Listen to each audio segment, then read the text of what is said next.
My your location has worth. been destroying like everything else. Yeah. So, in fact, I think our location might have been the reason he bought us. So, um, so I don't know. I'm happy.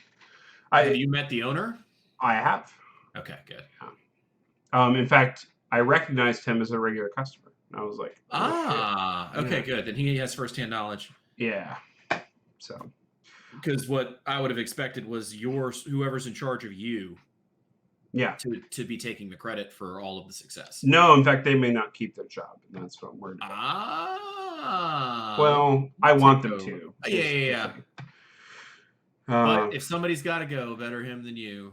Well, yeah, there are more positions for my management level than there are for theirs. So it's interesting. Anyway, we're streaming now, so yeah. What flavor LaCroix are we talking about this Oh, week? you should look at the title of the stream because it's very different. We got roasted. I don't even think we talked about LaCroix We in didn't. the actual episode. We it didn't. Got edited out. We talked about it during the stream, and then I put it in the title. I'm not sure. I didn't know if the sound editor guy did that. Okay, that makes sense. Well, that's all I gave him was the stuff that didn't have LaCroix in it, so he didn't know. He didn't know. He just put the title there, like I told him to, which I think is cool. Like I think if you're gonna like make a electronic album, right? Like name it something that you don't say during a song, or that like is very different from what people might expect. That's cool, right? Yeah. You've done music, right? Okay, so what did you put out an album ever? I put out mixes. I never produced anything noteworthy. I ended up like my last year of college. I qualified to take graduate level electroacoustic musical engineering. Okay. So I made some pieces there, but nothing that I kept. Okay. It was all garbage. The teacher sucks. Okay. And like sorry, this is kind of funny though. No, it's worth it. It's worth it. I'm just gonna go ahead and record. I took electronic music 1, electronic music 2, and then the third level is 500. It's like electroacoustic music engineering. He was like, "Look, I'll let you take the class, but I want you to write this paper." And I was like, "Okay, no problem." Sure. And I didn't need his class to graduate. I was selling weed, delivering pizza, working an internship at the district attorney's office, full-time student, and running a drum and bass night, which was like a second. I had like 5 things going on while doing this class. And like at the end of the class, and I came to that class high as hell, like all the time, like just no fucks given high, like to the point like after that class, the TA in that class, who was a master's student at the School of Music, he's like, I need to see you after class. And I'm like, what the fuck, dude? You're not an authority figure. And he's like, all right, you seem like somebody who knows where to get weed. And I was like, oh, you're new in town. And I was like, he's like, yeah, I don't have a dealer. I was like, I got you, baby. I will sell you drugs. And he was like one of my best clients all through college. After I left for law school and moved away, he still drove an hour to get bud from me. Like, it's God. Such a nice guy, man. We ended up eating a bunch of mushrooms out in the country with some of my friends, and he had a great time with. He was married too, so like, she was super cool. That's nice. So like we get to the point of like the last concert where like you submit, we all have to listen to each other's shit, and like he's like, "Where's your paper?" And I'm like, "Yeah, I didn't." I'm like, I was never gonna write that. I was very upfront about it. Like I was just like that. I was like, that was never gonna happen. He's like, well, that's disappointing. Yeah, right. Like, what else can you say? I was like, man, like if you flunk me, it's cool. I'm still, I got into law school, so I'm good. And he's like, law school? I'm like, yeah, just because I get high for your class doesn't mean I'm not fucking acing everything else. Like, right. I told you I was taking this class for fun. Like I'm a philosophy major. I have a 4.0. Like I don't give a fuck about your class or you. Like, be mad. That's awesome. So I just fucking inted. That's I awesome. inted his class. That's awesome. I love it. Well, it was awesome until 10 years later, I married a fucking musician.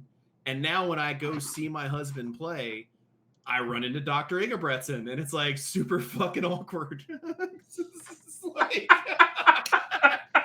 because we'll both look at each other, and I'll be like, I don't want to deal with it. Which is less awkward than the time I saw him at the YMCA locker room. That was fucking awkward. Like, that was wow. Nothing bad about it, but it's no, just sure, like sure. He was mid pant changing and spotted me, and we made eye contact. And it's like, ugh, like that's bad enough, like in a mall, let alone when you're like trying to put your pants on. Yep, fair enough. Well, everyone, if you haven't gotten it already, welcome to the League of Legends Anonymous podcast. It's Double Sniffed and myself. Oh, I thought we were waiting on Gensos. Oh no, were we? I thought I said we were recording. Okay, shit. So I just talked about selling weed. You did, but we can edit it out. No, it's all good. Fuck it. Sure. Fuck it. I used to sell weed, y'all. You know, in another life. Another life. So what did we do tonight? What did we learn tonight? Actually, it's probably Samira sucks. That's what I thought. Samira in the right hands is apparently broken. This is true. Those hands, however, these manly hands, these Hecarim hands, these Warwick hands are not dainty enough to make the plays. Although I will say that Rengar picked on me all day today, and that was disheartening. Well, not having a jungler was also disheartening, to say the least. And he took every single fucking blue buff from me. Echo needs that, not the 9-0 Teemo. I was. You were like 11-2. I was 11-2 at one point. Yeah, 103,000 damage at the end of the game, and he wouldn't give me a goddamn blue buff. And I am going to complain about it on this podcast because I can. I am pissed. It's like the whole point is for me to like map control with shrooms, and then we fight in the shrooms. But if like I lay down a certain area of the map and then my mana's gone, I should have built tier, I guess. Like, but I didn't know that because I thought I'd at least get the enemy blue buff, but that wasn't there either. There's a better solution. We need to make Teemo a ninja, and then he'll have the little yellow energy bar instead of the mana bar. Right. And then it's not a problem at all. You know, there's a champion that does that with electricity, I think. Runs real fast. But little rat. Yep. Little rat. That's right. Except he carries the shroom on him in the form of one giant kaboom. Yeah. Now, you did work that game. I did not as Samira, but it was not a fun game to play because Yuumi exists. Especially toward, well, I mean, she had a 14-2 like the enemy ADC was 14-2, so it's like, yeah, you know, that's partly my fault. I do think that a complete and total lack of any jungling was a major inhibitor. And we ended up getting Cloud Soul, an inhibitor that never got taken away from us. Jesus Christ, right? Let's see, what else did we learn? So when a new champion comes out, you don't. Jedsos just hit me with the message. He says he's in Discord. He's in Discord? Awkward. What are we gonna do? Sorry, bud. Too little, too late. Well, what was he going to talk about tonight? I don't even know. I'm sorry. I feel like I just derailed the entire podcast. No, it's really fun. I mean, that's what we do here, I think. I think so. I think since Blake is the one to derail it, we're all not comfortable with that. But I think don't blame this on the fucking lawyers all the time. Every time, that's all we do is get blamed for shit. I will message Gensos and be like, I'm going to blame you. Say Zillion. That's fair. Started it. I did.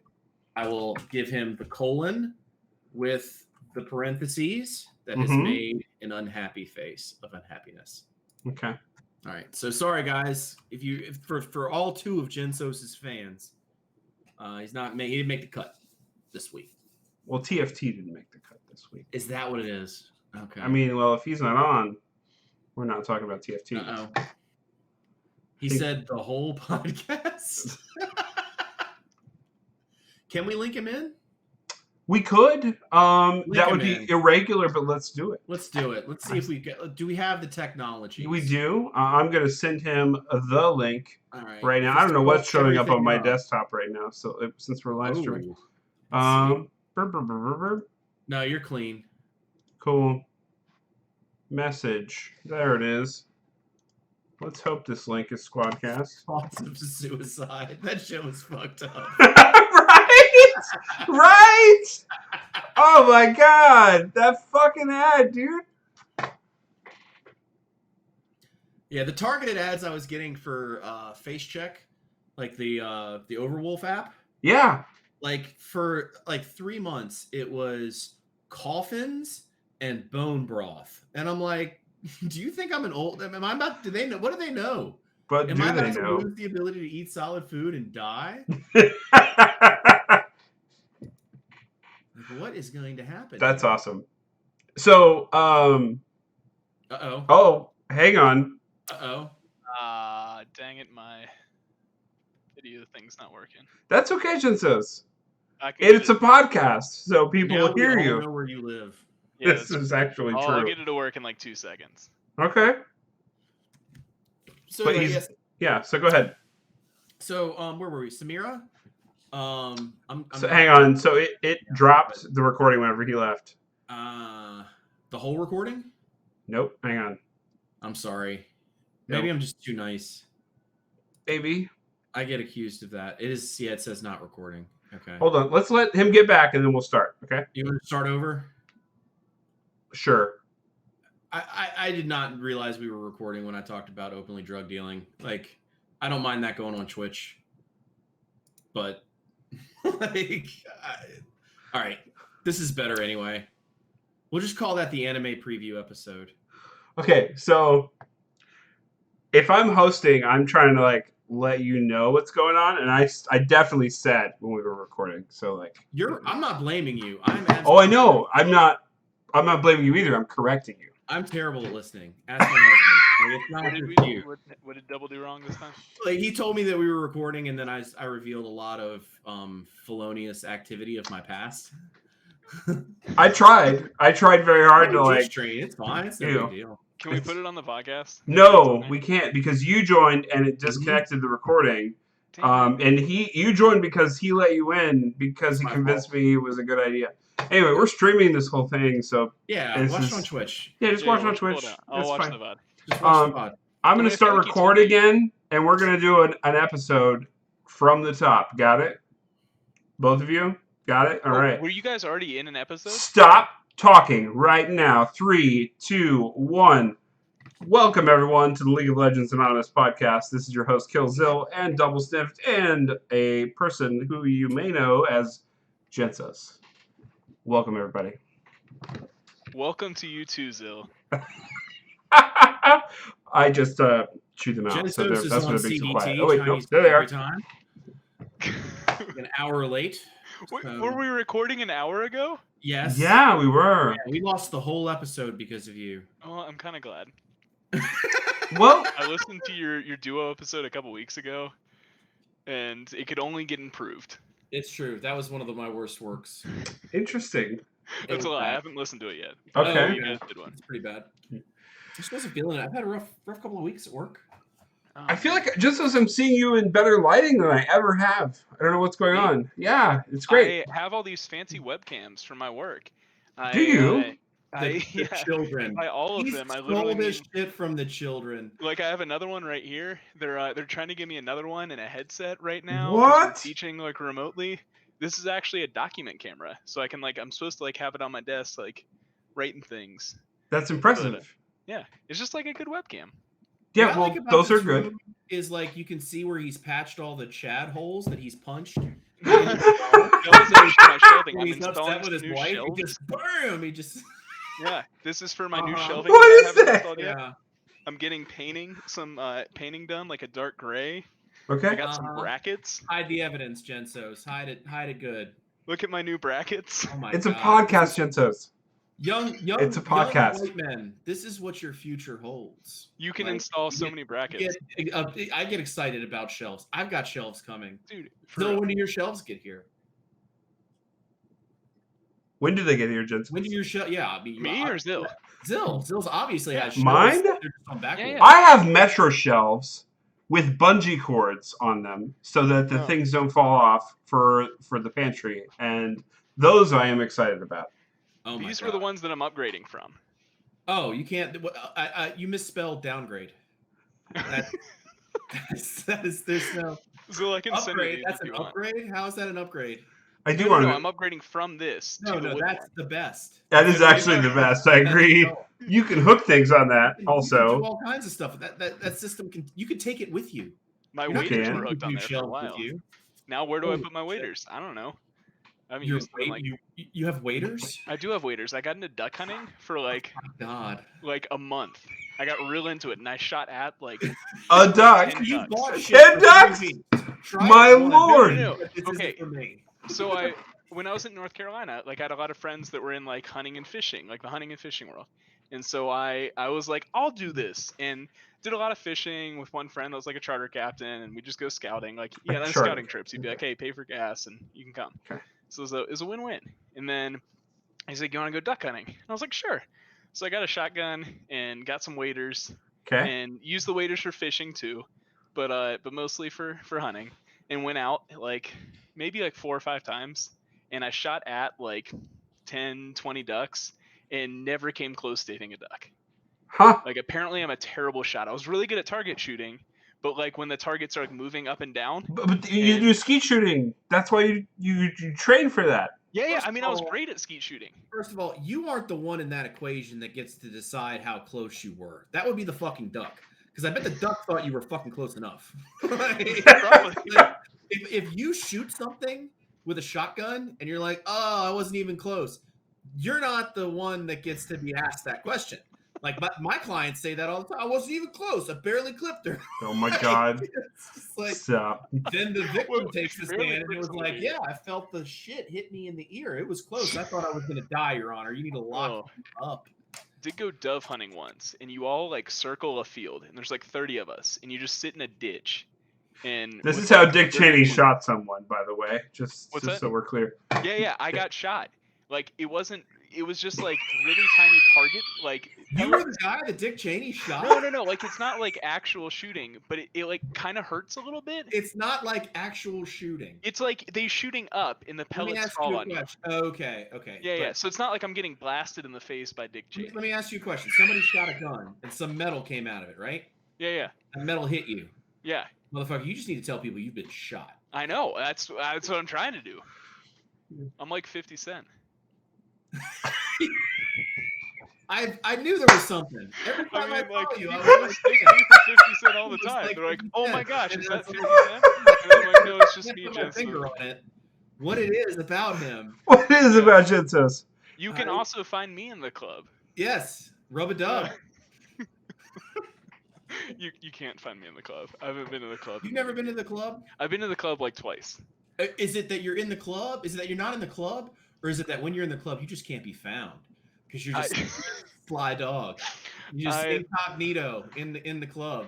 The last time I went to the club was in college, and one of the guys that was with a group of people we were with decided he was just going to pee in the middle of like the club, and we all got kicked out. That's what you do in the club. What do you mean? I guess. I don't know. Happens. Like, I wouldn't know because I've only been to the club like 4 times.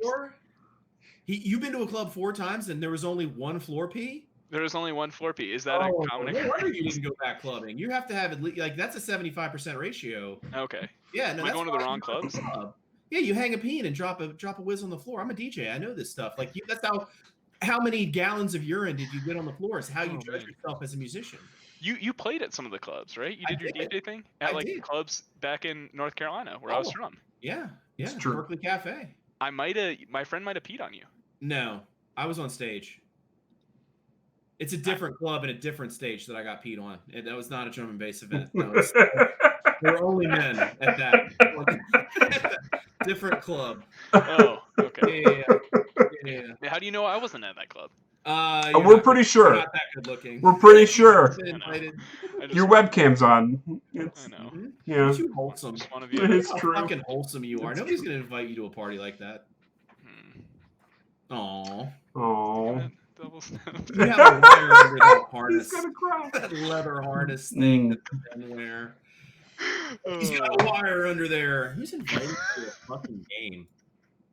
Some rando. All Some right. rando. Out of the league. No games right DJ now. Rando. This is better banter than the first take, I think. Is it? Is it? It is. It is. This is good banter. This is not bad. Gonna mention duck penises, but I feel like we might that's have a good passed topic. It is. So, did you all know that duck penises, for one, don't inflate with blood like a normal mammal's penis, but rather inflates with air and can be inflated instantly. So like they can be instantly erect. Like an also, airbag. Their penises are nearly as long as their bodies, about 10 inches or so. But they're all corkscrewed, right? And they are corkscrewed. So they can go through the maze of the female duck. And that is true. The female duck has a opposite turned corkscrew vagina. True Lola fashion, maize is another word for corn. That is actually true. Well done. Oh, wow. Tell us more about these duck dicks, Professor Zill. I mean, I think Jenso's kind of spilled the beans, if we're honest. But I'm sorry. No, it's okay. It's okay. So it's just that no. So in the same way that the male duck like inflates their dick to like with air to be able to impregnate the female duck, the female duck can turn their vagina the opposite way, corkscrew, so that the male duck can't actually penetrate. Debated. I know, right? I can't find it right now. It's kind of like an Alawi ult, if we're honest. You know, it's like, yeah, come on, and then boom. No, absolutely not. I was thinking like a Varus, like the turning corkscrew thing. Yeah. That is just an animation, not a mechanic. So I don't know. The real DuckTales. The real DuckTales? The anatomically correct DuckTales, yeah. Yeah, that's it. Anatomically correct. I was trying to find it. That's a where high I heard quality YouTube video. The corkscrew duck. Yeah. Yeah. The anatomically accurate DuckTales. Woo! Fucking DuckTales was the shit when I was a kid. Absolutely. But honestly, and I got Steam and I found out that they remastered it, but it was one of the better NES games ever made. The original DuckTales for Nintendo is a fantastic game. To this day, it probably still holds up. But I remember playing that. I got that cartridge when I was a kid, and I beat the game at least 25 times. It was a lot of fun to play. I didn't know it was a game. There's a game, and they remastered it and released it for Steam, and it's $4. And if you've got a controller or something to play it with, I guess you could use a keyboard or whatnot. But it's a great. I have sudden memories coming back of playing this at the dentist's office or something. I don't know. You were Scrooge McDuck and you had a cane. Yeah. And you used to knock blocks and you could kind of pogo hop. Sure. Just like this. You would pogo hop so Keep doing that. Yeah. Pogo hop. I don't remember this game at all. I never went to the dentist when I was younger, though, so maybe that was it. This is where the game gets weird. Okay, so the whole thing is there's this other. This is where it gets weird. Scottish rich duck guy, and the whole premise of the game is Scrooge McDuck right? is going around. No, he had a nemesis that was also rich. I can't remember his name. Okay. But so the whole premise is you're going to all these different places. One of them's outer space, one of them's in Africa, one of them's in the jungle to get these rare treasure artifacts so that you can still be the richest duck. Okay. And at the end, you face the other rich duck guy, right? And you get the treasure and you're the richest guy. Sure. And it's haha. And then all of a sudden, for no fucking reason whatsoever, the duck version of Dracula shows up and you have to fight him and beat Dracula. What? To beat the fucking game. It's the stupidest. It's they're this game needs. It would be Japanese people. This game need more Dracula. Americans love a Dracula. Castlevania did so good. We put Dracula in every game. There's no fucking reason. There's no reason Dracula just shows up. Some game designer back then had their hobby project was making Dracula Scrooge McDuck. That was their whole deal, their hobby. And at the end of the game, they're hey guys, I have this really good idea. Can we use my Scrooge McDuck Dracula? And everybody's no, why would we do that? And he's because I've worked so long on this. And he was the CEO of the company's kid or something. Yeah. And so they're well, I guess we have to. And so they just kind of threw it in. All right. That explains it. Yeah, so DuckTales is a great game, and this all came from Duck Dicks. Great segue. This is not bad. See, this is better banner. This is better banner. Any other league-related topics you want to bring up, Zill? Well, we were going to talk about Samira. I'm gonna bring up one thing real quick. Sorry, we did all play a game. Me and 4 other members of the community as bird-themed champions. Oh, that was a good game. Oh, really? Yes. It was a stretch, but it was who was it? It was Quinn. Ponderous was playing Quinn. We had Zion Rakan bot. Who was our mid laner? Was it Anivia? Galio. That's Which right. we could have had Anivia, but Galio I feel like he fits the whole theme of birds. If he had the chicken skin one, like the chicken, that's it. That's what you. And then apparently Set, I had no idea, is the same race as Zion Rakan. Yeah, he's like Vistayan, right? I had no clue. He's like a chunky Rakan. So that's what I was stuck playing. They looked exactly the same. They're just like completely different weight limits. Like it's just out of control. Rakan. Yeah. Rakan. COVID 15 Rakan. Yeah. Steroid. Lance Armstrong Rakan. That's it. He's roided up. He's a roid Rakan. Oh man. We could have also done Swain. Pivoting from the duck themed stuff, like we played an all bird team game, and that was a lot of fun. And double first time set jungle. Maybe third. You didn't even really want to. Oh, okay. You made it sound like it was your first time, but you didn't even really want to play it. But you did for the. He's always gonna make it sound like it's his first. I did. Well, I mean, like, you can play a champ. Like, if you only play a champ once every 2 months, then every time it's your first time. It does. I mean, it's not. That's not enough sample. That's way worse than League. Yeah, you're right. Yeah. You know, if I played 3 in a row, my third game should be better. But not once a month. I don't like that champ. I don't like him. Set? I don't like playing. Why not? Why not? He's clunky. He's clunky. Yeah, chunky, but clunky? Clunky, chunky Rakan. All right. It's too clunky. Rakan is a lot smoother. But I don't think you can compare the champs. I mean, Rakan is the smoothest of the champs. I mean, really though. I mean, his kit feels so good. The fact that they changed like the R, W, and R flash, like to put the delay on that, makes him feel a little less great. But he's still like, I don't know. I love Rakan. I think he's a good champ. I'm not good at him, but I like playing him. So where were we? We're talking about Samira. I don't know. Oh, I wanted to talk about Smurf shit. Smurf shit? We talked a little bit about it last week. Well, not us because we weren't fucking invited, but other people who did the podcast. Yeah, they made some changes to Smurf queues, which I have seen a difference in now. But we'll talk about that after Samira, since we've been trying to. Okay. I decreed it. I just wanted to bring that's great. To make sure we remember. I don't know. We could probably talk about like 5 minutes before the podcast, but somebody was fucking late, so we had to restart the whole I put goddamn in the thing. episode planning thing that I had to put my kid to sleep. Put it in the planning room that I would have to put my child. I tagged you, Double, and you must grant me 10 minutes to put my child into her sleep. A sleep of slumber. I did have to do that. I am from Colorado. You must grant me these wishes. I have a thick beard. That is how people from Colorado act around here. Glasses. You shall do my bidding, pleb. Did you talk like that? It's pretty good. I shall install these shelves to cover up the evidence of my domestic violence. Waiters. They're for hanging the waiters, Your Honor. Yeah. Not guilty. I've been duck hunting too, son. You hang the waiters. I feel like I could get away with that. I got shot by Dick Cheney too, son. I feel you. Haven't we all? I fucked a duck too. She closed her pussy right on my dick. It was terrible. I had to get 3 stitches. That's hard to explain. I didn't know whether to go to the doctor or the veterinarian. Oh, would you like better, falcons or ducks? What are your preference? He just winks. Yes. The fan service. We got. Yes. Oh, so Samira. The only real sexual thing I've seen about a bird. There's this movie called Thanksgiving, and it's terrible. Okay, it's a horrible movie. This director makes a lot of movies like this, and they're good. They're very good.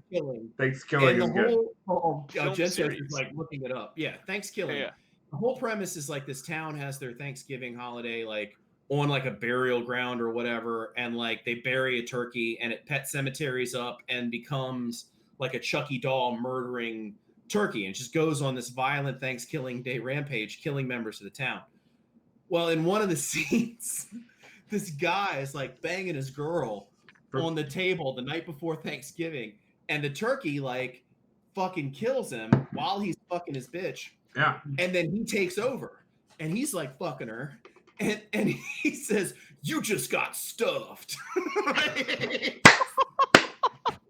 Why couldn't we say that when we played our bird game instead of GG at the end?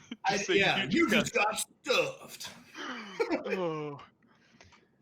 Yeah, this is it says the plot at the first Thanksgiving in 1621, a topless pilgrim is slain with a tomahawk wielded by an evil demonic turkey. Yep. I remember titties showing up in like the first 30 seconds. I was like, this movie's terrible.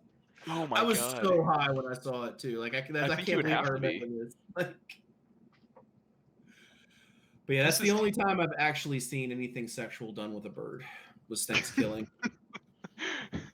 5 stars. Speaking of which, Samira? Yes. Speaking of 5 stars, yeah. We don't have to. I played one game. Not a good sample size. Ponderous has played a couple games and says that she's fucking busted. I mean, she's fucking busted on paper, right? Like we all know that, right? And I feel like Ponderous' sample sizes aren't good because he plays with like me a lot of times, and I think the MMR goes down a little bit sometimes when he plays with me. Like, not that I'm not as good as Ponderous, just that like my MMR is kind of screwed right now. No, you're not. We all know. No, I'm definitely. I trust Ponderous' intuition when it comes to determining whether or not this TNT. champion is balanced or not. That's true. I also trust the fact that Riot will always release an overpowered champion on the dot right away. I mean, they're trying not to. Like, I think they did a good job with the Lilia. I don't know. They said they were. I think they did a decent job with Yone. Samira, though, is I played with her in practice tool, and she's not hard. Like, is the thing. She's supposed to be this mechanically intense champion. And granted, it was practice tool, so it's not like, actual like real thing. But I got the combos down in like 30 seconds, which usually takes me a lot longer to do for other champs because I'm not very mechanically gifted. But I feel like just the fact that people can pick her up, and people in ARAM I've played, with Samira, because that's the only time I've played with her, have just like always popped off, and they're like, this is my first game, and I don't even know what I'm doing. Feels like the same thing as Aphelios. Okay. I thought Aphelios is easier to like initially based on a limited sample size than this bitch. Sure. I have trouble with this now. Granted, instead of practice dummies, I had a 6-0 Jin. To try to do things too. Right. It is a little different. Slight difference. But unfortunately, it was just a frustrating game because the enemy rank, like our jungler, we were talking about that before we had to reboot the entire podcast because you were late. What is the arbitrary time that we're supposed to podcast? Arbitrary. What time is the podcast scheduled for? Outlook chiseled in fucking stone. 9:30ish. I was on it like 3 minutes after that. Late. If you're not 10 minutes early, you're fucking late. I said that on the last episode, which you haven't listened to. If you'd actually listened to the last episode that me and fucking Zill put out, you'd know this. Did you like advocate for people like that? I advocate for anybody that pays me money to advocate on their behalf. True. You're good at something, you don't do it for free. Can I buy you a skin for you to advocate for me? Not the Joker. Gensos. How's your league been going? What have you been doing? It's been good, man. I don't know. I feel like I get into a rut really easily with ranked, and I just stop playing because I realize I'm losing a bunch. And so I'll climb a little bit and then stop playing, then start again and climb a little bit and stop playing. And then I never play a ton of ranked games any season. Like usually around like, 150, 200, which is a good amount, I guess, but not like. Yeah, that's a good amount for an adult person who has kids. Yeah. Yeah. That's good. But yeah, so I think I'm like back in the I want to start playing ranked again because I realized what I was doing wrong, which was engaging literally like every time I could possibly ever engage. I play like mostly engaged supports, and I like Nautilus, Leona, not really Pike anymore, a little bit of Swain still, but all aggressive supports in lane. And so whenever I could get a hook on the AD carry, I would literally always go for the hook. and if we lose and give the enemy AD carry a double kill, I'm like, it's okay, we're not that far behind, we can still fight. Which we might be able to. Like, legitimately, Sure. there are times where I'm 100% sure that we could fight. But our ADC, or my ADC, is like, no, we can't, because they have like a, common sense Is your kind name of Blake? idea. Yeah. What's up? Never mind. Go ahead. Keep talking. I have been playing a lot with Blake, and I think that's gotten in my head a little bit. But I'm That's fighting not like too wrong. much. It's just different. Yeah. But yeah. Go ahead. And like I'm doing things like played a game with Ponderous earlier today, and Sure. It was me and him bot lane, and I was playing Pantheon support for like the first time ever, which is not a good idea. But I was like, how hard could it be? And I don't think it's hard. I think I'm just bad. But our Ari was sitting mid lane, just under tower, and we decided to invade. It was me, our jungler, I think it was like a Skarner or something, Okay. and Ponderous was playing Draven. And so I was like, we can still do this. And so we tried to take a fight, and we gave the enemy somebody a double kill, and it was just over after that. Because I got screwed, like I couldn't get back in time for lane experience, and so we got zoned out and killed a couple times. And so I should have seen like Ari at mid lane tower and been like, it's not a good idea to invade. But instead, just because you don't have mid like, prio, is that what you're trying to say? Like, what's that? You don't have mid prio, like she's not pushing, so you can't like invade. Well, no, it was level 1. Oh, level 1. Oh, like Jesus. She just went and defended. Like she sat at AFK to tower. Oh, okay. Well then, at 30 seconds. Fuck no, you can't. So, yeah. And so I'm like, this person's stupid. They should be with us. Sure. And I'm angry, so I'm still gonna invade out of spite, because like that's the right idea. And so we got behind in lane and all died, and bad things happened. Then we lost the game. We FF'd like at 15 minutes. I think everyone just typed /FF at like 14:55 and pressed enter right at 15. Yeah. Because it was like an instant surrender. It was great.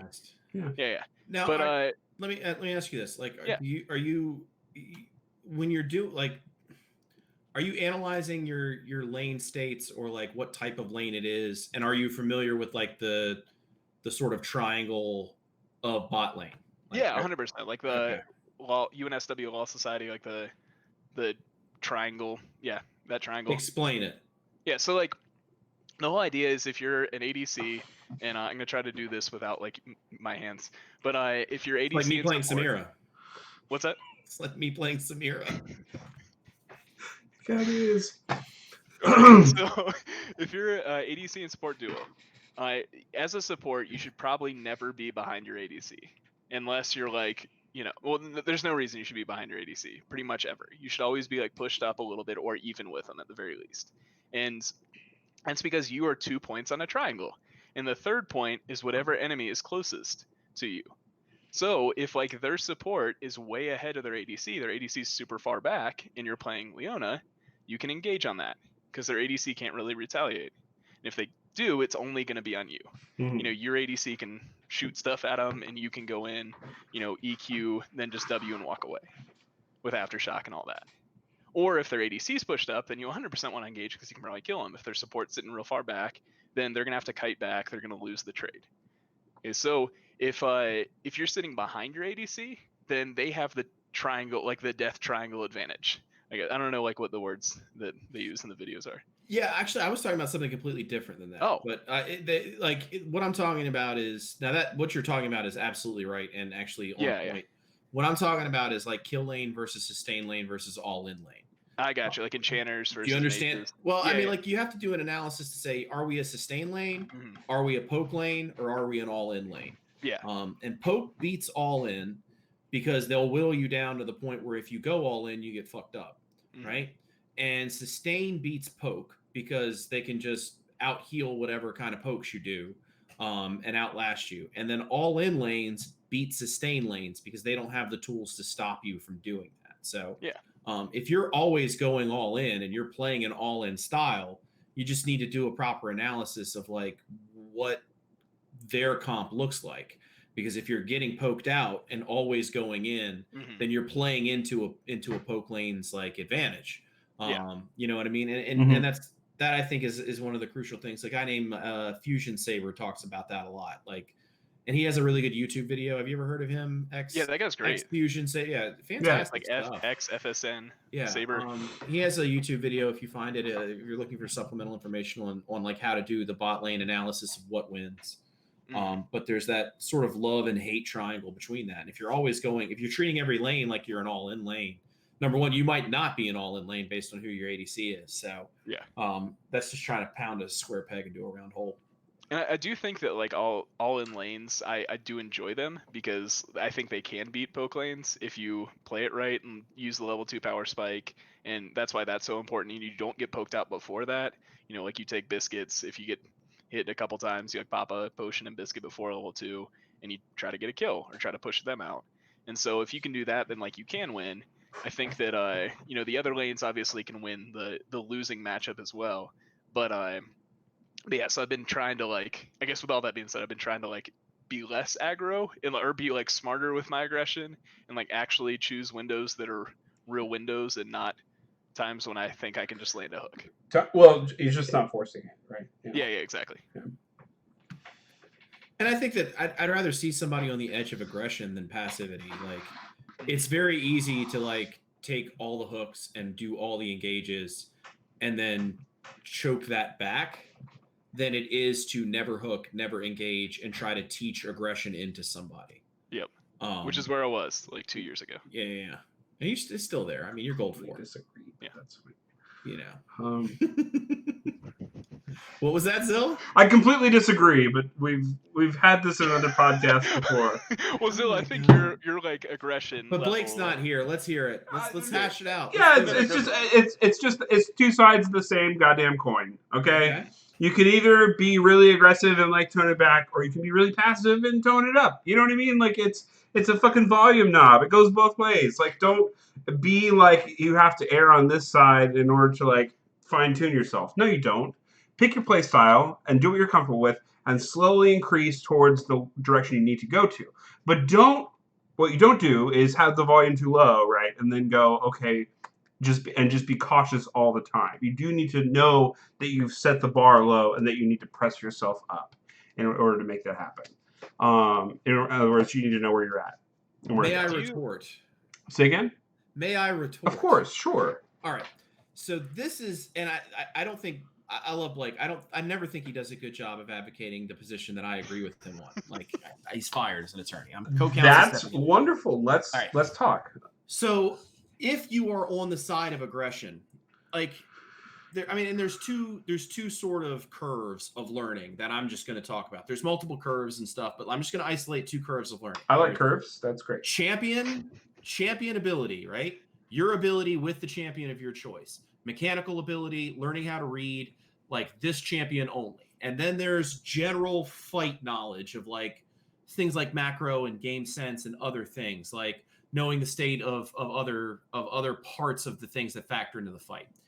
If you play passively, and I'm just going to call it passively, if you do not err on the side of aggression, sure, your learning curve for your champion will be much narrower and not as steep as those that aggress. Because let's say if you have a game with 50 fights in it, that's 50 opportunities for you to learn things about your champion and move on. Now, obviously, if you're fighting somebody that's 50-0, you're going to get diminishing returns on that.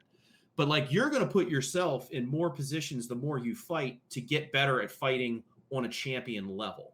So that why I think it's easier to dial it back is that when it becomes time to turn up the aggression, you already have the skills that you need and the combat experience of your champion itself. So the things about double bombing or Warwick Q, following flash, when these things become innate because you have done that aggression, then it becomes an easier skill, in my opinion, to say, oh shit, that was a stupid fight, and here's why, and I shouldn't take it. Because if you don't develop those innate fighting skills with your champion, you're not maximized mechanically on your champion. When it comes time to take these fights, you're going to make mistakes based on the lack of learning curve individually. Does that make sense? Okay, I'm not following somewhere. You're talking about your champion that you're developing your knowledge on versus fight knowledge. Okay.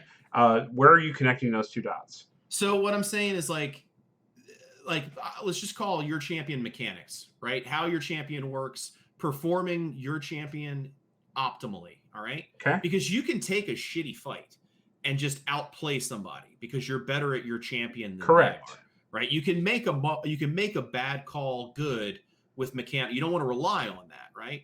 So what I'm saying is the person that makes those bad calls Sure. will develop their ability to outplay those bad calls at a much faster rate than somebody who never makes those calls, because they're never putting themselves in a position to test their own limits. So when it comes time for them to say, you know what, I'm not being aggressive enough, not only do they have to learn how to be aggressive, they also have to learn their champion, and their mechanics have to be better. Does that make sense? I guess like I'm trying to like think of this in terms of one tricks and not. And I don't know, maybe I shouldn't be. It's not one tricking. I don't mean okay. one tricking. I mean, like, because you could have a pool of like 3 or 5. Okay. You know, I mean, nobody's going to be insanely busted at like every champion in the game. You know what I mean? Sure. Like, but if you've got, if you've got really good skills, I mean, even professionals have like one pocket pick and then the 4 top things that are in the meta. Sure. Right? Sure. You know what I mean? But like, so it's not about one tricking. I'm not saying that one tricking does it. I'm saying that like when you play a champion and you know the ins and outs of them in a fight, and you don't have to dedicate mental APM, mental actions per minute, mental focus on how does my champion work properly, optimally in a fight. Like that is one tricking. Though. That's what one tricking gives you. No, I think one tricking does give you that skill, but it's not exclusive. Like people do that. People can do that on multiple champions. Like right, but it takes them longer. It does take them a little bit longer. I mean, I think once you learn an archetype. So like this whole idea of like the curves taking longer then is also affiliated with one tricking, and not just the idea of being aggressive. Repeat. You broke up. So it's this idea of the learning curve being like slower on the incline is also, or steeper, is related to not just being aggressive, but also related to one tricking. Not necessarily. I like that's kind of what you said, though. Here's what I'm saying. If you give a person 50 games, right? I don't care what champion they're playing. You don't care what champion they're playing. They can play 50 different champions. 50. They can play one game with 50 different champions if they want to, right? Okay. But what I'm saying is if you limit someone to 50 games and they fight 25 times each game, at the end of that 50 games, they're going to be better than the person that fights 5 times every 50 games. Now, on one champion? On any champion, however you want to break it down. Okay. Are you saying like 50 games any champion, 25 fights versus 50 games any champion, 5 fights? Yes, I think. Okay. I think the champion pool the person that is fights irrelevant. more, yeah. The person that fights more is going to be better at fighting. But I think what Zill was thinking you were saying is like 50 games different champions versus 50 games one. No, I'm not thinking he's saying that. I'm saying that is so as a counter. Like so I decided to be passive, but in order to compensate for me being passive, I played only one champion. Does that make sense? No, I'm with you. Yeah. But yeah, I've never seen you play a champion that you don't play optimally. Like you've already achieved that curve. Like your Teemo, I don't think your Teemo can get much better. I don't think your Zilean can really. Your Zilean could get better, but you're talking about. I think you would have to get coached. Like you would have to get coached. Like I think you have done the dirty work on your own, to the point that like you are unaware of your skill gaps in these champions. But the APM, the macro that you were talking about, was the stuff that came into place from me playing those champions so much, even though I was playing them passively. I can see what you're saying. But it can happen faster if you're playing more aggressive, I think is what Devil's saying. I'm saying it doesn't happen faster if you play the same champion over and over. Never mind. Yeah. I think I'm like not part of this conversation. I'm saying it's like two sides of the same coin. And that there's no bias necessarily towards fighting if you do one trick. But if you don't one trick, there is a bias towards fighting. Does that make sense? Mm-hmm. Yeah. Okay. And here's the way I want to look at it. Like, and this is sort of like I do martial arts with guys, and they go to practice, right? They'll go to a practice, and they'll be concerned about how many fights and how many losses they had, how many wins and how many losses they had at practice. And something I have to like. God, that is a giant ass wolf spider. Holy shit. Are you finished? Are you finished? Oh my Get him with the waiters. Get him with the waiters. Put the waiters on. Duck hunt him. What the holy shit. What'd that spider do to you? What did he do to you? Oh, what the fuck did he do to you? That's one of God's creatures you destroyed. It is, and he is going straight to hell. Oh Oh my lord! I'm so disappointed that like he opened that door and there wasn't like a sex dungeon room back there. Like I was so waiting for it. As soon That's as on he the other opened the door. door, I'm like, I know there's a St. Andrew's cross. I know these pictures are nasty. I've never seen a picture of your wife. I don't know what she looks like. I know y'all are wholesome, God-fearing people. You've seen a picture of my wife. We're friends on the Oh, Facebook. okay, right? yeah. Well, yeah, it's fair. I don't openly recollect. I thought that was your nanny because I think she's Asian, and I just assumed that. No, wait, my wife's not Asian. Neither of us are Asian. Asian. Wow! Yeah, we adopted our What kid. is happening? We're in it. I think that picture, like on my Facebook, is us in like a trolley in South Korea with our kid. Maybe that's it. So there's a lot of people, but the one that's next to me, the only other white person in the entire picture, is my wife. Okay, and maybe this is going back to before the wolf spider incident, which was totally worth it. That was fucking awesome. Yeah, you hopped the fuck up. You were like, dude, that thing is huge, man. There's been two of those in this house dude. in the 2 years since we lived here. I know I'm fat, but like when I tell you I do martial arts, I'm not kidding. Like I help people out, dude. It's okay. I know it's hard to believe, but like it's true. So anyway, like people are concerned about winning or losing. So like when the whole argument about not dying versus dying is what I tell people. I'm like, look, dude, I don't care if you lose every fight in practice. If it makes you better, like then die a million times. Like if you learn, the people who die and the people who are aggressive and test those limits are going to improve at the game at a better rate, as long as they're getting value from those deaths and aren't just like repeating the same mistakes over and over and over again.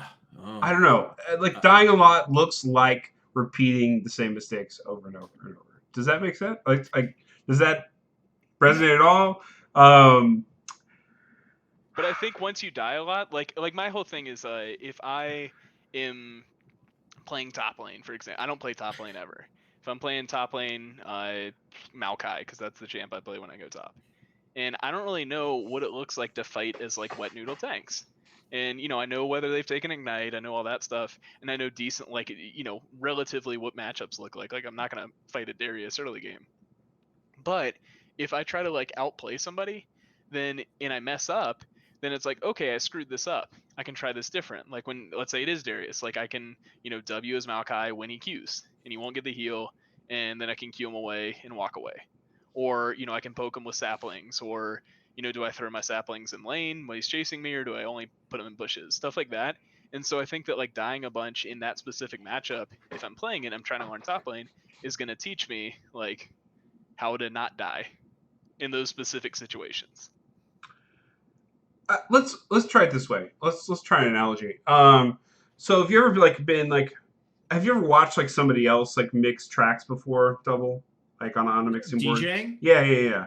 Like and DJing or studio mixing? Studio mixing. I'm sorry, that's what I'm familiar with. Okay, it's fine. So, but yeah, like and like there's a term called fader creep, which is a little bit different, but there's also this idea that like people like turn things up too loud, right? And they turn something else down too much. They're turning too many knobs at once, basically. Yep. And they flip flop back and forth on what's right, and they never actually narrow in. They don't actually learn from anything. And that's what I'm worried about with the people who play too aggressive so many times, is because you go from a state of not fighting to just fighting and then dying. And like there's so little time in there for you to actually like learn what's going on. Whereas like I feel like when you press slowly a little bit at a time, you can kind of like learn that pressure. Ultimately, it's your learning style that will determine that, I think, and to a large degree what champion you're playing, and how often, what skills you start to pick up. But I don't know. I'm just worried about that like flip flop of like on off switch all the time. Like I'm fighting or I'm not. That people just don't actually learn from their mistakes. So maybe let's dissect that. It's like what is it you're doing when you're not learning? Well, like here's the thing that I'm only interjecting now because I don't want to lose this, and I will lose it if I don't. Sure. Like you said, there's very little time in that instance to learn. I disagree with you. There is no fucking time. There's no fucking time.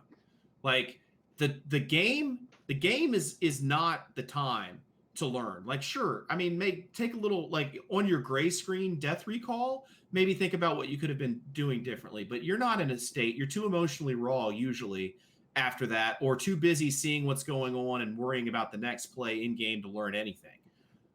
What you have to do is go back and watch your own fucking replays, and take a look at your own fights. And the cool thing about that is there's actually apps that will do that for you. Like there are apps like Overwolf has a plugin now. There's a couple of them. There was one I used to use, but like we were talking about how the ads got a little bit creepy. But it was coffins and bone broth. I was like, you people think I'm gonna fucking die? Fuck you. I don't bone like broth this. is like a thing.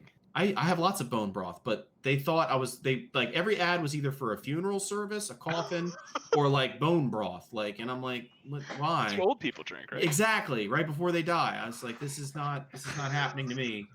Bill Gates, you're not shipping me while I'm playing League of Legends, Bill Gates, with your vaccine. Shit. But like, there's an app that will literally go to every kill and every death of you and show you the 20-second clips. Watch that shit. Like all of the whole be aggressive, all of the whole like that whole side of that coin of like be aggressive, do limit testing is predicated on the idea that like you are not wasting these deaths. You are not wasting this aggression by just assuming that you're correct. This has to be from an analytical position of somebody who's trying to grow. And the only way to do that optimally is to watch your own replays. Ideally, if you get some good ones, you get somebody else to watch them that's better than you because they're going to see shit that you don't. Sure. That's when Blake turned it around and when Ponderous started boosting him. Those two things. Just both people. Yeah. Would you guys agree that like doing this, like limit testing, I guess is what we can call it, but limit testing like helps you mechanically learn how to mechanically outplay other people, but doesn't really teach you the decision making that you really need in the game? Would that be fair? I don't think so. You want to go first? It's not fair. I don't think so. Here's the deal. Like they're two different sub skills. And like this is the trap. The trap is this, is that, and as a one trick, I know this because like my Warwick knowledge of like what to do in a fight and how to handle these situations. Like there are so many times where I'm in a game and like, how the fuck did he not die? Like I kill 4 people and I have like this tiny little sliver of health the whole time because I'm queuing or healing or Ian and doing all kinds of stuff. Like there are times where like my knowledge of the champion allows me to outplay or play above higher than where I should be. Right. Yeah. So that creates this advantage. Okay. Now, if what'll happen is when I hit a plateau, elo wise or skill wise, and I still have that advantage, it can get in the way and prevent people from realizing that the decision making ahead of that is problematic, right? It's a crutch. Like if I could take like Gensos, let's say I could like matrix you, right? Remember when he's like, I know Kung Fu. Like what if I just made you Yasuo? Like I was just like, I'm going to give you the most mechanically difficult champion of all. Here's Yasuo. And how many times have we seen these Yasuos who are fucking doing like doing the stuff like, holy shit, what a great combo. You're still 0-8. You know what I mean? Because they are trying to approach their plateau with mechanical outplays. And most of these people aren't interested in winning the game. They're interested in just outplaying because that is the game for them. And that's fine. There are plenty of people that don't give a shit about the Nexus. They just want to style on people and make videos, highlight real players. It's fine. But if I could do that for you, eventually that's going to become you'll develop such a crutch on your own mechanical playing ability that it will prevent you from seeing the decision-making goals that need to happen. Yeah. What Zill, I think, is saying is that if you hone out on that and you don't like do this limit testing stuff, you can actually just apply yourself and your brain more to the decision-making tree and then learn your champion that way. And I don't think we disagree much. I just think the better approach is to limit test with your champion, get to where you are like mechanically as good as you. I mean, there's obviously room for improvement, but get to where you're like somewhat mastered on a champion. It's much easier once you do that to learn the macro game and apply the macro game than it is to try to learn the macro game and then play a champion and try to figure out how to limit test from there. It's just a preference thing. I seem to be very alone in the Lola community when it comes to the don't die philosophy. You're never alone, baby. And I don't really understand why, because that's very popular sentiment outside of our community and outside of our podcast. And I don't know. I've tried to explain it as two sides of the same coin. It's just a different style. But yeah, I don't know. I don't think we're too far off. No, I think you learn from your mistakes properly if you're trying to learn, and the more you fight, the more mistakes you're going to make. So the more opportunities for growth you're going to have. Yeah, I think where I get your teammates, fuck them. Who cares? Who cares about the misses? You're trying to learn. Yeah, where I get stuck is I try to like do the mechanical stuff, like Devil saying, and I get stuck in that, and I forget about the decision making. And I'm like, okay, I want to practice this one skill or whatever, and like like that's what I'm saying. Like I can engage here, I can do this thing, can do this combo. So why wouldn't I? Under tower level 1. Like now, why would? But like I'm not saying that like your thing is wrong. Like I'm saying I take yours to like the extreme and forget about like the decision making of is this a good idea? Will I win this fight? Is there a chance I can win this fight if I do outplay, or just should I win it in general if I don't get outplayed? As a diamond level player, when you say mechanical mistakes, do you mean like you accidentally level up instead of hitting refresh? Or do you put the Zyra on the wrong square? I have clicked when you say limit testing like 10 times instead of leveling before, and it's the most infuriating thing. Or like move your little legend guy over the coin and pick it up. Yeah, or you roll over the unit you're 1 away from 3-starring. Nice. It is hard to pick up those coins sometimes in time. Yeah, especially on mobile. Yeah. I mean, if your little legend never leaves the base, you'll never make those. You'll never pick up those coins. Like that's what I'm saying. Yeah. See, I mean, that's the thing. Still, if Gemstones doesn't put any units on the board, sure. Do any of them die? No, but he'll never win the game. Yeah. He'll never win the game, and he'd lose his beautiful diamond ranking. I did already. I'm only platinum right now. They reset everybody. I was iron like a week ago. Fucking you up. Oh, dirty Rito. Back. It's a new set though. It's a good new set. I played once. I was on Ambien. I had no fucking clue what I was doing. I mean, that's what TFT is like. It's like playing League on Ambien. I was like, okay. These cultists seem to have like the thing. Like they do. They're super strong. Yeah. I was like, damn, they just get Galio up in this motherfucker, just making cameos and shit. That's about right. But no, I'm glad we've had that conversation. It pops up a lot, and I think it's a healthy debate on like what you want to do to get better. And I don't think there's a good magic bullet. I think like some people are going to learn one arc faster than others, and I just know from martial arts and stuff, what I always told people is be aggressive. Don't worry about losing or dying, as long as you're learning, and like your victory condition is more about what you're learning and what skills you're trying to improve on, as opposed to winning, losing, or Nexus stuff. Sure. All right, so Samira. we talked about it like 4 times. All right. What kind of LaCroix do you think Samira enjoys? Coconut. I know. Everybody loves coconut. No. You say coconut. I don't, but cola. There's a cola LaCroix. Yep. It's gross. That's what she likes. I can believe that. Yep. That's probably what took out her eye. She actually poured it in one of her eyes, and it's actually it's in a different shaped can. It's in an 8-ounce small cylinder instead of the 12-ounce can. You can suitcase those easier though. Sure. I've had the ones that are shaped like that, but not those. Yeah, I mean it's like diet Coke. Oh, like cola. They have a coconut cola. Yes. LaCroix. They do. That sounds awful. Yeah, they have a LaCroix is very hit or miss, and when they miss, they fucking miss. But coconut, like Jenso's friend at the club when he tried to piss on the DJ, like he missed hardcore in the paint. Bad, man. He was like 10 feet off. It's terrible. Yeah. He'd been drinking too. He had the juice. He had been drinking a lot. He had the full tank. So Samira, what else do you want to know about her? Nothing. I don't want to talk about the champion anymore. Fuck that bitch. Yeah. Like, this is Riot just trying to do cool things and like make cool champs they can sell cool skins for, which is fine. Like, they're a company that makes money, but it also makes my enjoyment of the game less. This is a champ that belongs in League of Legends too. Yeah. Yep. That's fair. Yep. Like all of the other 10, 12 champ. Can we talk about how fucking shitty Fiddlesticks is, first of all? Like, Actually, yes. We completely skipped over So, how fucking stupid that I did a 1v1 tournament, and I came up against that champion, and there's no way to win. Like, Hank Fiddle, yeah. There's no way to win. I can't win 1v1 against that champion. Definitely not as Teemo.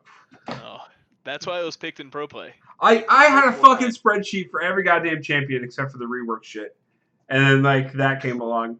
And I was like, I fucking give up. I'm done. But at least you can blind him. Right.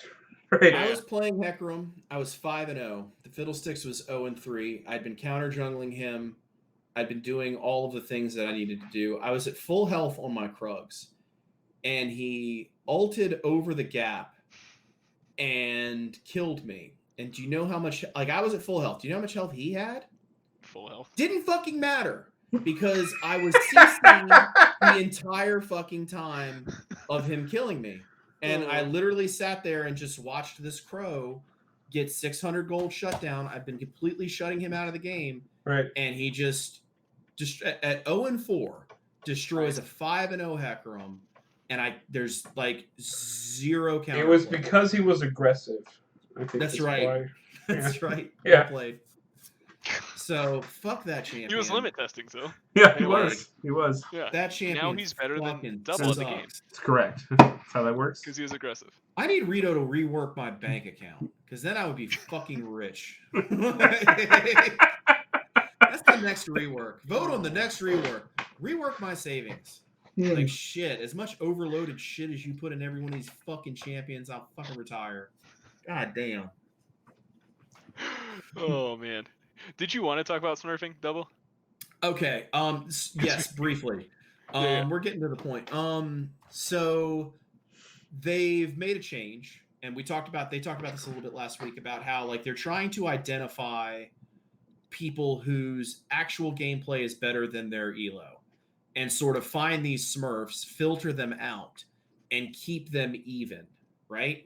So before, what would happen is you'd have somebody with an 86% win rate in silver on your silver team, and the other team just has regular silvers that aren't actually fucking wolves in sheep's clothing, right? So now they've actually tried to even it out. And like I've heard talk about how they're trying to like there's a smurf queue with 5 smurfs on each side. That's bullshit. They don't have a fucking smurf queue like that. What they do is they put 1 smurf on each fucking team. Because I had 5 games like that where I had some crazy ass motherfucking Fiora, and then the other team had some crazy ass Smurf, and it's all whose lane gets ahead. And what I wanted to say was, junglers, supports, everybody, first of all, it is now more important than ever to check your pre-game stats, your team stats, your live game stats. Like, I have had a significant uptick. It's better because now it's at least there's a Smurf on each team. Like, and it's not every game, but it's fucking obvious when like it's there.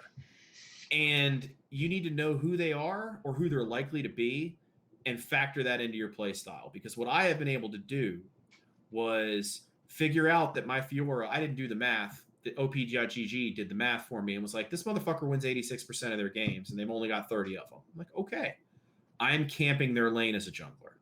Sure. I'm getting them ahead. And then once they're ahead, I don't need to fuck with them anymore. I can go make sure that my other 2 lanes don't fuck this up for the rest of us. Give them 1 kill and let them snowball. And if you do that, the Smurf sees that and they say, thank you. Thank you for having a brain. And this happened. I said, thank you. Thank you, Hecarim. Thank you for having a frontal lobe that works. He said, no problem, bud. Here to help. And then you know what I did? I sent him a friend's request and then played 3 more games with him. And we won all 3 of them. So, like, find the Smurfs, camp the Smurfs. If you're a support and they're a Smurf in mid, maybe not roam top. Let's not You test can the roam water. top. You can, but it's harder. If you're Pike, you can roam top. If you're Bard, you can roam top. Yeah, sure. Any Moby champ.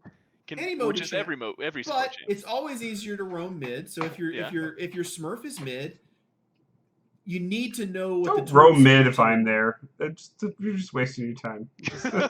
Zil doesn't fight. No, but no, it's fine. Zill's not a Smurf. The Smurf will know because the True. Smurf will look at the mini map. True. And I we'll actually do know. look at the mini map. I just don't acknowledge. Go ahead. So I haven't played enough games to where I've seen this, and like typically I've been able to identify who the enemy Smurfs are and enable, like, I've changed my game plan to like set my Smurf up for success. Because that's what I've seen. So be mindful of that. Like, check your pregame stats, folks. Like, find out who is likely to do the dirty work, and then just help them do it. And then once they're on their way, they know what to do. Those players know how to fucking carry games. That's why they're 86%. Because when they get ahead, they know how to get themselves ahead. So if you help, it's even easier. And once they get ahead, they stay ahead and they take their advantage all over the map. Enable them to do that, and then prevent the other lanes. And if you are the feeding fucking laner, stop. Just stop. Just stop. That's when you need to take a page out of Zill's book and chill the fuck out and not limit test. Like, just be carryable. There's nothing wrong with being carried. You get the same amount of LP. It's the Penguin philosophy. I got an instant feedback report from my laner who refused You to be reported carried. me? Oh, okay. For my 3 and 13 Yone last night, when we were, I think, what were we, like 5? I was like 5-0 and 4, and my ADC was 4-0 and 5 or something. And it's like, oh, look, our bot lane's winning, and everybody complains about not having a winning bot lane. And then they go 3 and 13 as Yone. And I think one of those kills was when their enemy jungler dove the fountain when they were killing the Nexus. So yeah, the tower should get the kill. But the instant feedback report sure felt good. Oh, and you're such a nice guy. You probably only reported that one guy this month, so you know it was him. I do. I report everyone. No, if you report, don't your reports like get less value? Look, I saved them. Yes. No, that's true. Your reports become less valuable, but when you get that instant feedback report, way more valuable. I'm like saving mine like challenges in the NFL. Like I feel like if I get the instant feedback report, I'm like I use them when they're really a thing. Mm-hmm. Then Riot's gonna be like calling me up one day and asking me to head up the tribunal again. They are never going to call. No, they're definitely. You're the head of the tribunal. Well done, good and faithful servant. They're gonna like reinstate the tribunal, and they're gonna be like, "Hey, Gensos, you want to come on?" Oh, dude, let me lend me your password. I want to be on the tribunal. Like. I'm not. Is the tribunal even a thing anymore? No, we talked about that on one episode, and I was like, it reminds me of that Rick and Morty episode where Rick's like goes to the Council of Ricks, and he's like, your boos don't bother me. I've seen what makes you cheer.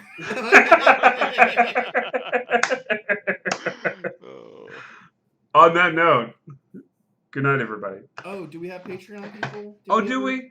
Do we? We can look at the Discord if not.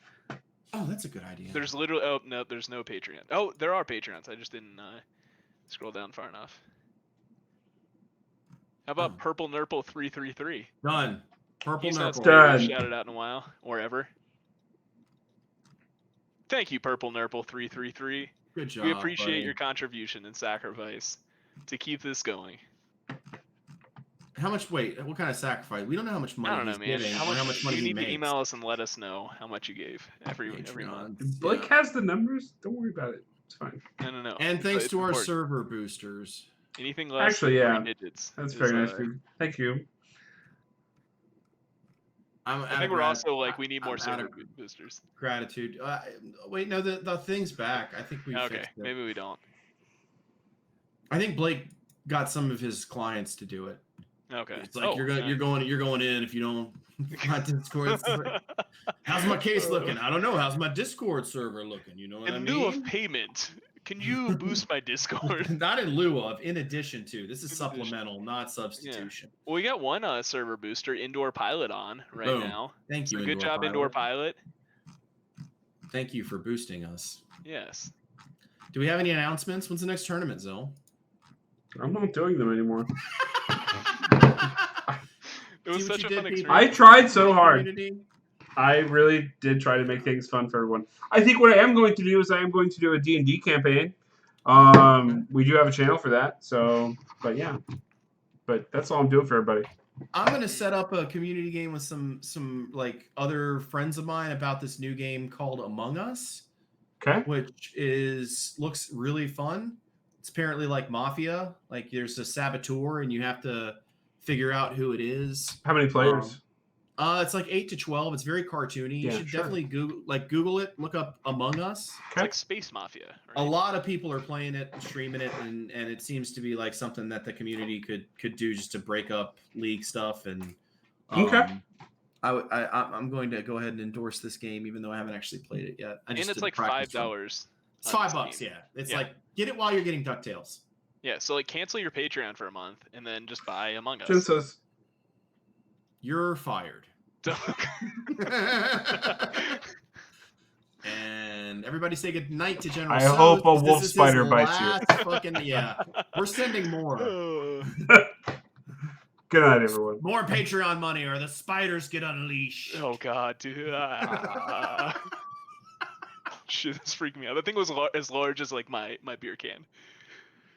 You literally showed it to us, and it was all crumpled up with the legs out. I will stretch those legs out, and I will show you. Is there a supermassive black hole at the center of this wolf spider that like the thorax was like that, like a quarter? Thorax?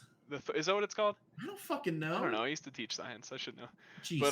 But like the legs and everything, like it was legitimately like beer can size. The thorax. It was disgusting, and I'm scared to drink out of this because I think there might be a spider. Wasn't that the motherfucker that speaks for the trees? Thorax. Good night, everybody.